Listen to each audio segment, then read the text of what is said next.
오늘 여러분과 더불어서 오순절 성령 강림이라는 주제를 가지고 하나님 말씀 상고해 보도록 하겠습니다. 사도행전 2장 1절의 말씀 같이 보도록 하겠습니다.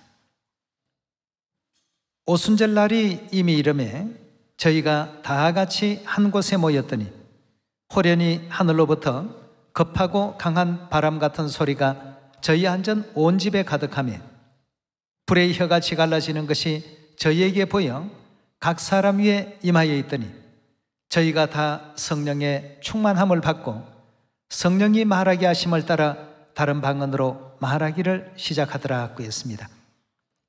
2000년 전 바로 오늘 이 시간 또 사도들은 마가의 다락방에서 전부 모여서 오순절 거룩한 또 절기를 기념하게 되었습니다.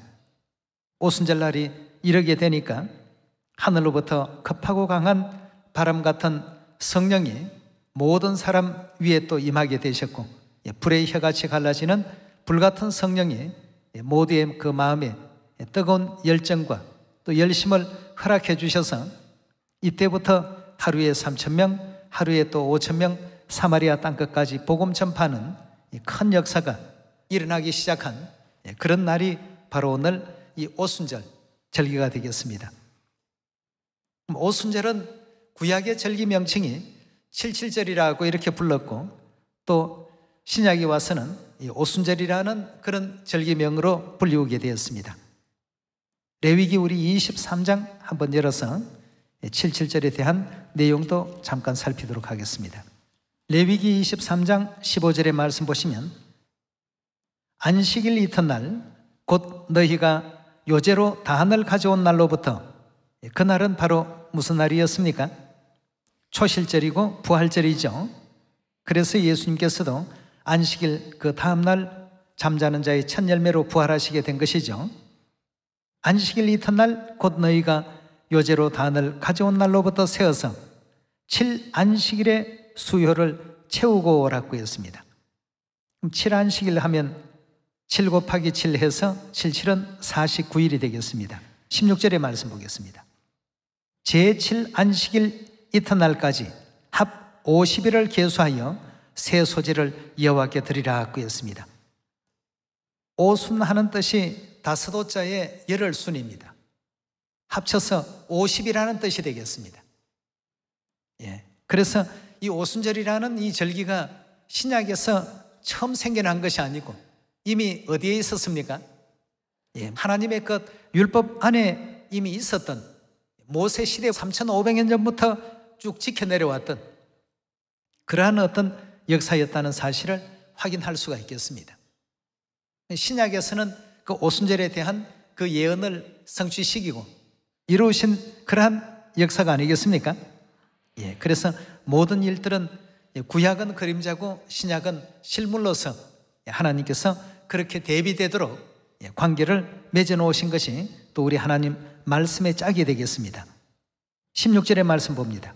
제7안식일 이튿날까지 합 50일을 계수하여 새 소재를 여호와께 드리되 17절의 말씀 보시면 너희 처소에서 에바 10분의 2로 만든 떡 2개를 가져다가 흔들지니 이는 고운 가루에 누룩을 넣어서 구운 것이요 이는 첫 요제로 여호와께 드리는 것이라고 이렇게 성경은 우리에게 또 가르침을 주고 있습니다.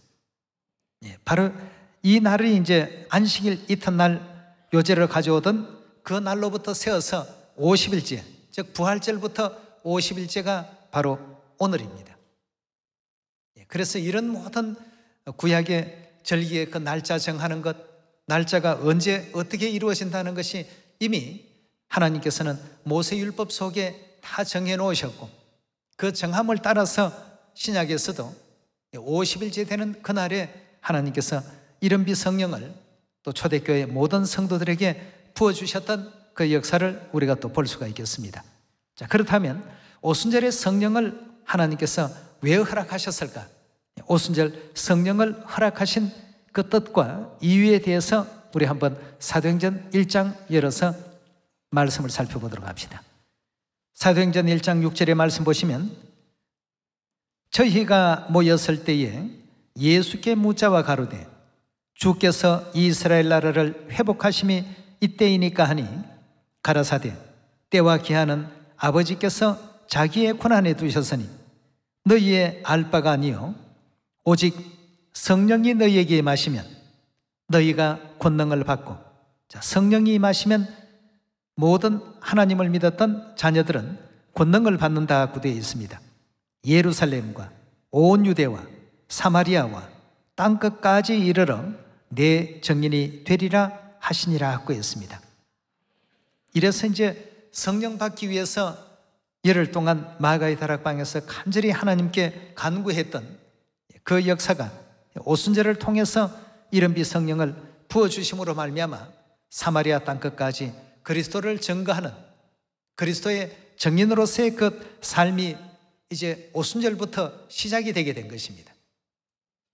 그 이제 증인으로서의 삶이 시작되니까 하나님께서는 이스라엘 하나님의 그 백성들에게 놀라운 어떤 성령의 권세와 은총을 또 부어주지 않습니까? 우리 계속해서 사도행전 2장 41절의 말씀 다시 한번 보도록 하겠습니다. 너희가 성령을 받으면 하나님의 권능을 받고 사마리아와 땅끝까지 이르러 내 증인이 될 것이다 하고 하셨는데, 그 말씀 그대로 이제 능력을 받고 보니까 과거보다도 더 놀라운 성령의 어떤 힘의 역사가 모든 그 사도들과 하나님 백성들에게 함께했습니다. 41절의 말씀 봅니다. 그 말을 받는 사람들은 세례, 즉 침례를 받으며 이날의 제자의 수가 얼마가 되었다고요?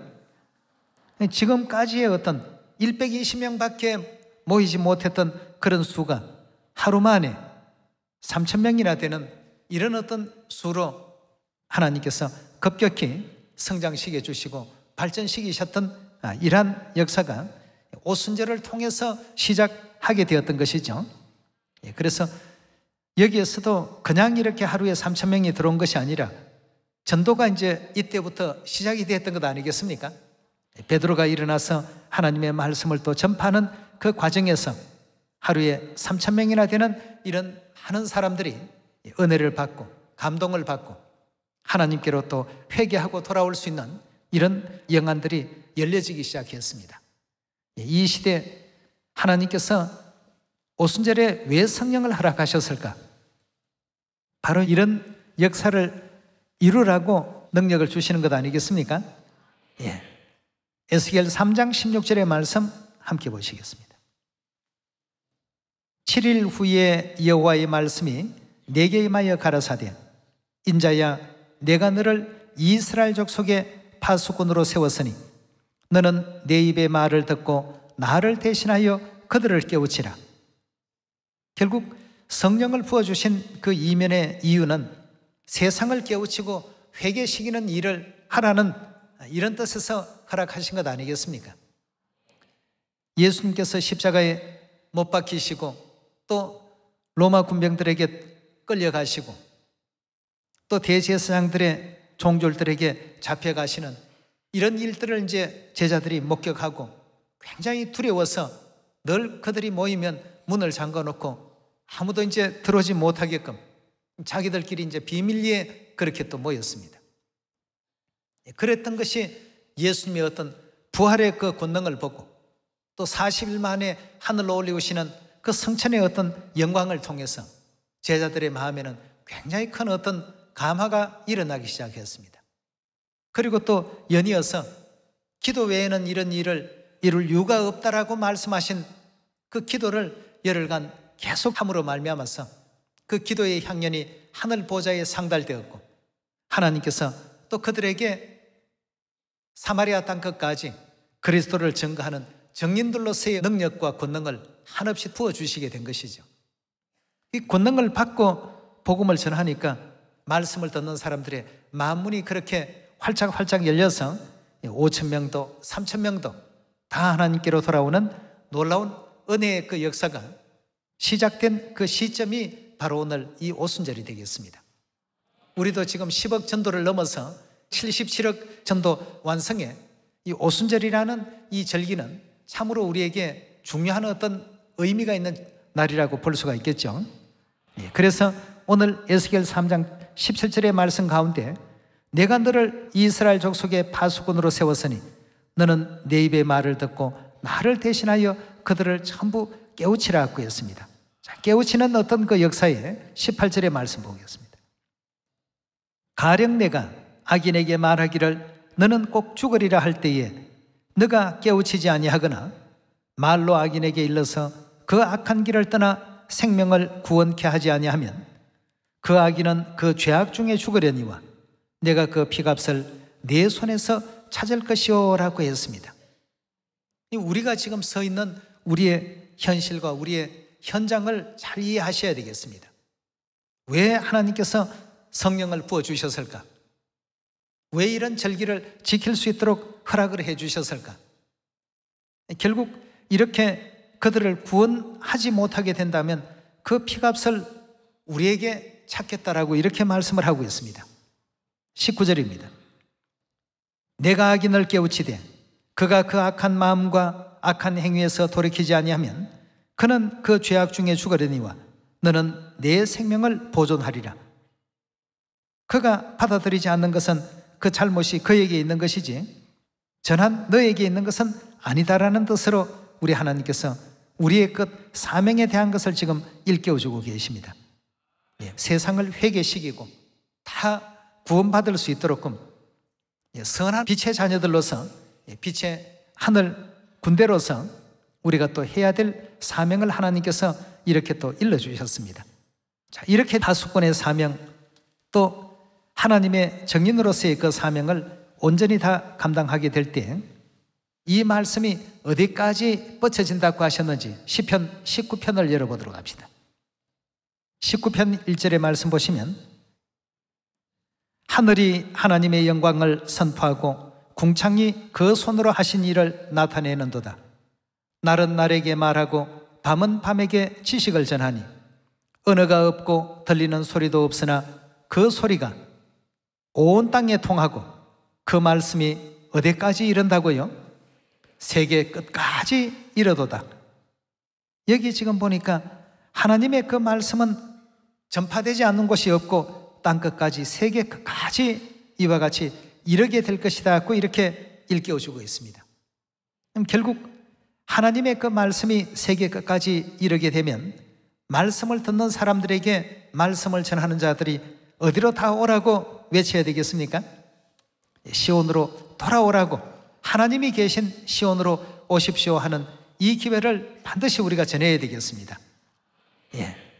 하나님의 말씀은 반드시 땅끝까지 이르게 된다고 하셨기 때문에 성경 예언은 우리가 피해갈 수가 없겠죠. 예레미야 4장 5절의 말씀 보겠습니다. 너희는 유다에 선포하며 예루살렘에 공포하여 이르기를 이 땅에서 나팔을 불라하며 또 크게 외쳐 이르기를 너희는 모이라. 우리가 견관성으로 들어가자 하고 시온을 향하여 기호를 세우라. 도피하라. 지체하지 말라. 시온으로 들어가는 일에는 어떻게 하라고요? 망설이지 말고 우물쭈물하지 말고 반드시 시온으로 바로 이와 같이 들어가라고 했습니다. 왜냐하면 시온에 하나님께서 거하시고 시온을 다스리시고 시온의 왕이 되시고 시온에서 우리 자녀들에게 죄사함을 주시기 때문에 신속히 시온으로 들어가서 죄사함 얻고 구원을 받으라는 뜻에서 시온으로 전부 모이라고 이렇게 일러주셨습니다. 이사야 33장 20절의 말씀 보도록 합니다. 우리의 절기 지키는 시온성을 보라. 내 눈에 안정한 처소된 예루살렘이 보이리니 그것은 옮겨지지 아니할 장막이라. 그 말뚝이 영영이 뽑히지 아니할 것이요 그 줄이 하나도 끊치지 아니할 것이며 여호와께서는 거기서 위엄 중에 우리와 함께 계시리니. 하나님이 우리와 함께 계시는 곳은 어디라고요? 반드시 시온입니다. 시온이 되어야 되겠습니다. 그래서 만민에게 우리가 복음을 전파할 때 반드시 시온으로 돌아와서 시온에 계신 아버지 하나님, 어머니 하나님을 만나 영접하시고 죄사함 얻으시고 구원의 길로 함께 또 나아갑시다라고 소개해야 되겠죠. 21절에 다시 보시면 여호와께서 거기서 위엄 중에 우리와 함께 계시리니 그곳은 마치 노지라는 배나 큰 배가 통행치 못할 넓은 하수나 강이 둘림 같을 것이라. 대저 여호와는 우리의 재판장이시요 여호와는 우리에게 율법을 세우신 자시요 여호와는 우리의 왕이시니 우리를 어떻게 한다고요? 23절에 계속 봅니다. 너희의 돛대줄이 풀렸고 돛대밑을 튼튼히 하지 못하였고 돛을 달지 못하였나니라. 때가 되면 많은 재물을 탈취하여 나누리니 저는 자도 그 재물을 취할 것이며 그 거민은 내가 병도로 나라 하지 아니할 것이라. 거기 거하는 백성이 즉 시온에 거하는 백성이 사죄함 죄사함을 받으리라 그랬습니다.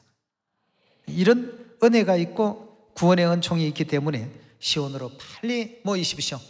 구원을 원하는 사람, 죄사함을 바라는 사람들은 시온에 계신 하나님을 만나십시오 하고 소개하고 또 알려줘야 되겠고 깨우쳐줘야 되지 않겠습니까? 그 일을 이제 오순절 이른비 성령을 통해서 성자 시대에는 구원자 되신 예수님께로 전부 나아오라고 만민에게 복음을 전파했던 것처럼 마지막 오늘날 이 성령 시대에는 성령 시대 구원자 되시는 성령과 신부에게 나아오십시오 하고 힘껏 또 외칠 수 있는 여러분과 제가 꼭 되셔야 되겠습니다.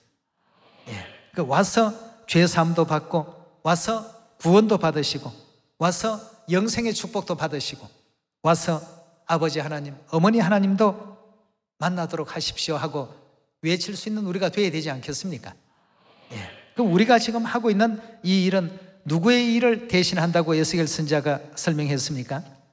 하나님의 일을 대신한다고 했습니다. 요한계시록 우리 22장 열어보도록 합시다. 22장 17절의 말씀 보시면 성령과 신부가 말씀하시기를 했습니다. 성령과 신부 즉 아버지 하나님과 어머니 하나님께서 말씀하시기를 온 인류에게 무엇을 말씀하셨습니까? 오라 하시는 말씀을 하셨습니다. 이 오라 하신 이 말씀에 의지해서 우리는 전 세계 모든 사람들에게 전도할 때 아버지 어머니를 대신해서 초청을 지금 하고 있지 않습니까? 그것이 77억 인류 인생에게 다 이 소식들이 전파되고 알려진 바가 되어야 되지 않겠습니까? 자, 이렇게 이제 우리가 복음을 전파할 때 선지자는 어떤 결과가 나온다라고 예언을 하고 있는지 예레미야 3장 17절의 말씀 보도록 하겠습니다. 그때에 예루살렘이 여호와의 보좌라 일컬음이 되며 열방이 어떻게 한다고요? 그리로 모인다고 했습니다. 예루살렘 하늘어머니께서 즉 성령과 신부께서 오라고 하시니까 열방이 그리로 다 모이더라고 했습니다. 곧 여호와의 이름을 인하여 예루살렘에 모이고 다시는 그들의 악한 마음에 강팍한 대로 행치 아니할 것이며 그때에 유다 족속이 이스라엘 족속과 동행하여 북에서부터 나와서 내가 너희 열조에게 기업으로 준 땅에 함께 이르리라고 했습니다. 그래서 아버지 어머니께로 다 이렇게 돌아온 자녀들이 이제는 결단코 예루살렘을 떠나지 아니하고 회개하고 영원한 천국 그 영광에 함께 나아갈 수 있는 하나님의 그 마지막 복음의 이제 대단원의 그 막이 내려지게 되겠죠. 우리가 이런 소망을 가지고 오순절 늦은비 성령 받아서 하나님께서 나를 대신해서 이 일을 하라고 능력을 주시고 선물을 주셨으니까 받은 영적 것 선물을 통해서 사마리아 땅끝까지 복음을 전파할 수 있는 우리 모두가 되어야 되겠습니다. 이사야서 60장 1절의 말씀 보도록 합시다. 일어나라 빛을 발하라 이는 내 빛이 이르렀고 여호와의 영광이 내 위에 임하였습니다. 보라 어둠이 땅을 덮을 것이며 캄캄함이 만민을 가리우려니와 오직 여호와께서 내 위에 임하실 것이며 그 영광이 내 위에 나타나리니 열방은 내 빛으로 열왕은 비치는 내 광명으로 어떻게 한다고요? 다 온다고 했습니다. 어디를 보더라도 빛을 발하면 다 오게끔 하나님께서 모든 인류 인생들의 그 구조를 또 이 지구의 그 시스템을 그렇게 갖추어 놓으셨기 때문에 우리는 믿음을 갖고서 받은 바 성령을 가지고 복음을 전하는데 은혜롭게 설 수 있는 우리가 되어야 되겠습니다. 8절의 말씀 보시면 저 구름같이 비둘기가 보금자리로 날아오는 것 같이 날아오는 자들이 누구냐라고 했습니다.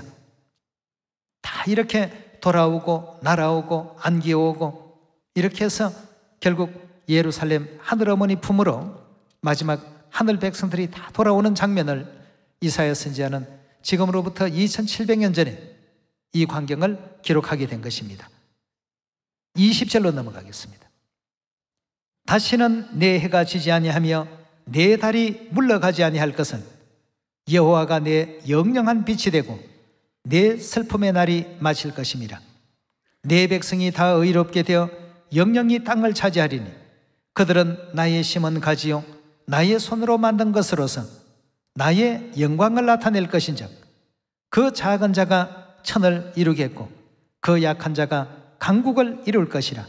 때가 되면 나 여호와가 속히 이루리라 하고 했습니다.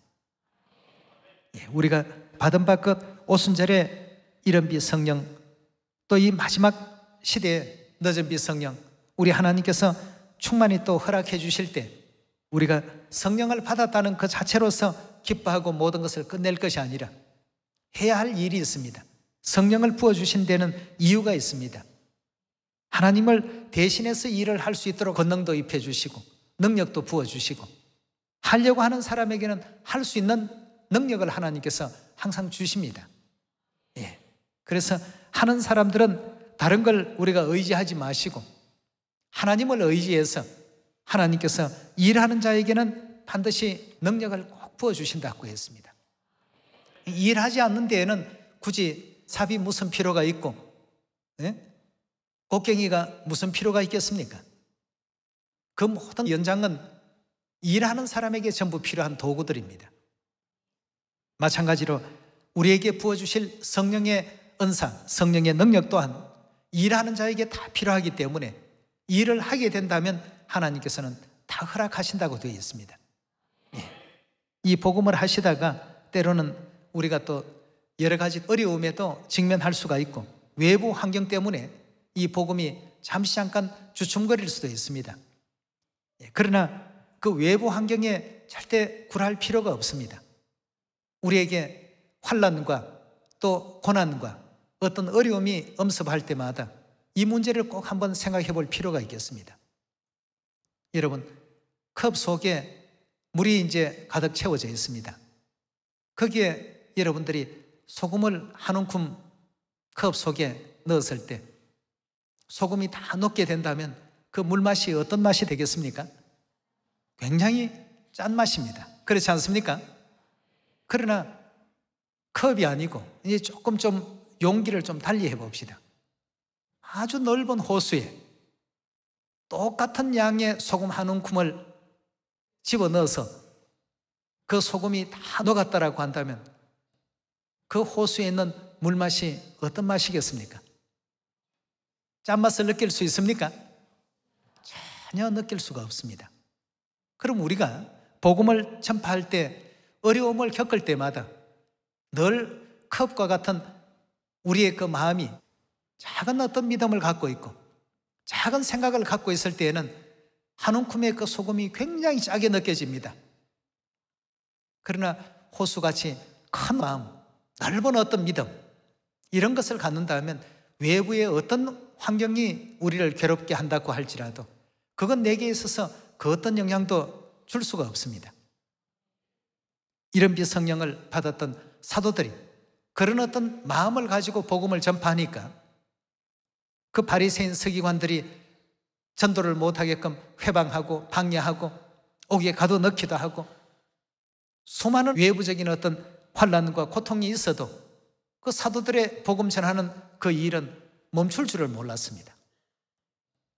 그래서 항상 모이면 기도 열심히 하고 말씀 열심히 상고하고 말씀 전파하는 일들이 그 오순절 이 절기를 통해서 사마리아 땅끝까지 이 복음을 전파하신 그리스도의 그 가르침을 실천하는 일에 모두가 또 애를 쓰고 힘을 썼던 것입니다. 그 당시에 그런 어떤 어려움이 없고 난관이 없어서 하루에 3,000명, 5,000명이 들어왔던 것이 결코 아니죠.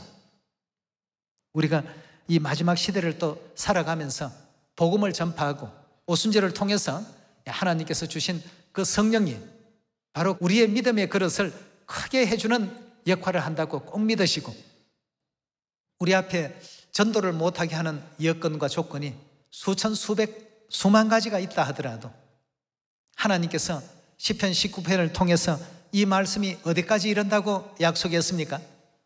땅끝까지 이른다라고 하셨으니까 그 하나님의 약속의 말씀만 믿고 이 복음을 사마리아 땅끝까지 널리 전파할 수 있는 그런 각오와 그런 결심을 갖는 이 거룩한 오순절이 또 됐으면 좋겠습니다.